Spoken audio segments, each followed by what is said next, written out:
कृषि विभाग किसानों को सब्सिडाइज दर पर खाद, बीज, मिनरल्स देने का दावा करता है, लेकिन इनकी गुणवत्ता भगवान भरोसे है। पिछले साल कृषि विभाग के नाम पर एक कंपनी ने किसानों को जिप्सम आपूर्ति के नाम पर मिट्टी बेच दी। इसके बावजूद विभाग ने कंपनी को ब्लैक लिस्ट करने की बजाय फिर से उसी कंपनी को जिप्सम वितरण का ठेका दे दिया। कैसे हुआ यह घोटाला और कौन है जिम्मेदार, ये रिपोर्ट देखिए। कृषि विभाग ने पिछले साल किसानों को खेत की मिट्टी उपजाऊ बनाने के लिए जिप्सम डलवाने की बात कही थी, लेकिन इसमें गड़बड़ी का मामला सामने आया। कृषि विभाग ने 29 जिलों में रॉयल केमिकल एंड फर्टिलाइजर और 4 जिलों में एग्रो किंग पेस्टिसाइड को जिप्सम वितरण का काम सौंपा था और 1.5 लाख मीट्रिक टन जिप्सम वितरण का लक्ष्य रखा। साथ ही ये शर्त रखी कि जिप्सम की शुद्धता 70% से कम मिले तो संबंधित फर्म के भुगतान में कटौती की जाएगी। इस बीच वित्त वर्ष 2020-21 में रॉयल केमिकल एंड फर्टिलाइजर ने 29 जिलों में जिप्सम की आपूर्ति की और झोटवाड़ा के प्राइवेट लैब का हवाला देते हुए जिप्सम की गुणवत्ता 70% से ज्यादा बताई, जिसकी जांच के लिए कंपनी द्वारा सप्लाई जिप्सम के 106 सैंपल लिए गए, जिनमें 79 नमूनों की शुद्धता 60% से कम रही। 14 सैंपल में जिप्सम की शुद्धता 10% से कम मिली तो कई सैंपल में जिप्सम की शुद्धता सिर्फ 1% ही मिली। ये सैंपल अलग अलग जिलों से लिए गए थे। कृषि विभाग के मुताबिक 60% से कम गुणवत्ता अमानक श्रेणी में आती है। जितना हमारा एनुअल टारगेट था उसके बराबर हम जिप्सम जो है वो जिलों को सप्लाई नहीं करवा पा रहे थे और इसका एक कारण निकल के आ रहा था कि Rajasthan state mines and mineral corporation के पास जो खाने थी उसमें इतना मटेरियल नहीं था कि वो हमें पूरा हमारे टारगेट के अकॉर्डिंग सप्लाई कर पाए। तो उसको देखते हुए पिछले साल ये देखा गया कि एक बार हम प्राइवेट सेक्टर्स को भी एक्सप्लोर कर दें कि हमें यदि सफिशिएंट टारगेट के अकॉर्डिंग हमें मटेरियल मिल जाए। तो हमने इसका लास्ट ईयर टेंडर किया था। टेंडर करके और प्राइवेट फर्म से वो 2 से हमारे साथ हमने इनके साथ एग्रीमेंट साइन किए थे और उनका ट्रांसपोर्टेशन भी उन्हीं का ही था।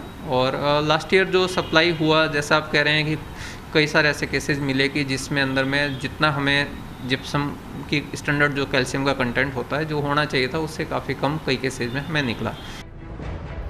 कृषि विभाग के मुताबिक किसानों को सप्लाई जिप्सम की गुणवत्ता में कमी मिलने पर कंपनी का भुगतान काट लिया गया, लेकिन सवाल यह है कि जिप्सम का आधा पैसा कंपनी किसानों से लेती है।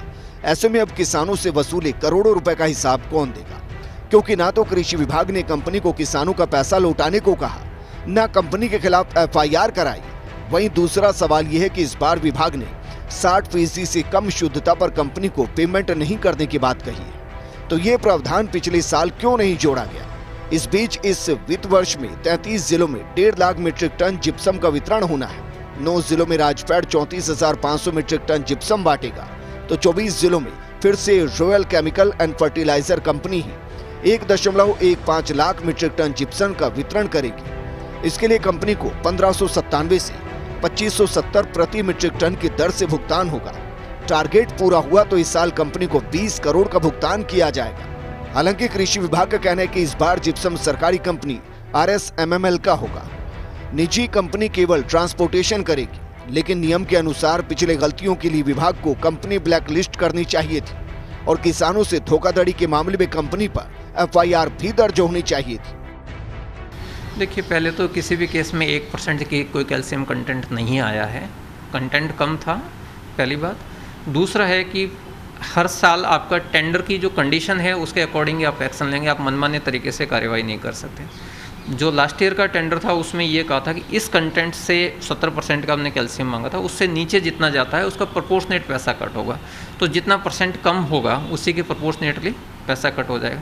अब लास्ट ईयर की लर्निंग से हमने सीखा है तो इस बार हमने अपनी कंडीशन को उसी हिसाब से चेंज किया है, ताकि हम कम कंटेंट पे होता है तो फिर उसका एकदम ही नहीं देंगे, ताकि वो जो आ रहा था कि लोअर स्टैंडर्ड का जो माल हमें सप्लाई ही नहीं हो, हम उसको देखते हुए इस चीज़ को किया। हैरानी की बात तो यह है कि इस बार भी टेंडर दस्तावेज में निजी कंपनी की जिम्मेदारी तय नहीं की गई।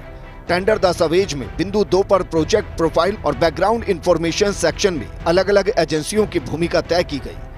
इसमें पहले स्थान पर विभाग की जिम्मेदारी तय की गई। लिखा है कि विभाग RSMML की लोडिंग साइट से रैंडम सैंपल लेगा, कोई शिकायत मिलने पर डिलीवरी साइट से सैंपल लेगा, लेकिन ये नहीं लिखा कि डिलीवरी साइट पर सैंपल फेल होने की स्थिति में जिम्मेदारी ट्रांसपोर्टेशन कंपनी की होगी। ट्रांसपोर्टेशन और डिस्ट्रीब्यूशन फर्म की जिम्मेदारियों में डिलीवरी के बाद सैंपल लिए जाने की स्थिति का जिक्र नहीं। RSMML के हर 100 मीट्रिक टन पर एक सैंपल लिया जाएगा। टेंडर की जनरल टर्म एंड कंडीशन में बिंदु संख्या 17 में भी स्थिति स्पष्ट नहीं, तो डिलीवरी के बाद सैंपल फेल होने की स्थिति में कंपनी की कोई जिम्मेदारी तय नहीं की गई। इससे साफ है कि जिप्सम परिवहन और वितरण के दौरान यदि निजी company Royal Chemical and Fertilizer गड़बड़ी करती है तो उस पर सख्ती के प्रावधान टेंडर दस्तावेज में नहीं है। कुल मिलाकर कृषि विभाग ने जिप्सम वितरण में पिछले साल किसानों से हुए धोखे से कोई सबक नहीं लिया और न ही कंपनी को दंडित किया। ऐसे में अब फिर से किसानों के साथ वही धोखा होने की आशंका है। Kashiram Choudhary, First India News, Jaipur.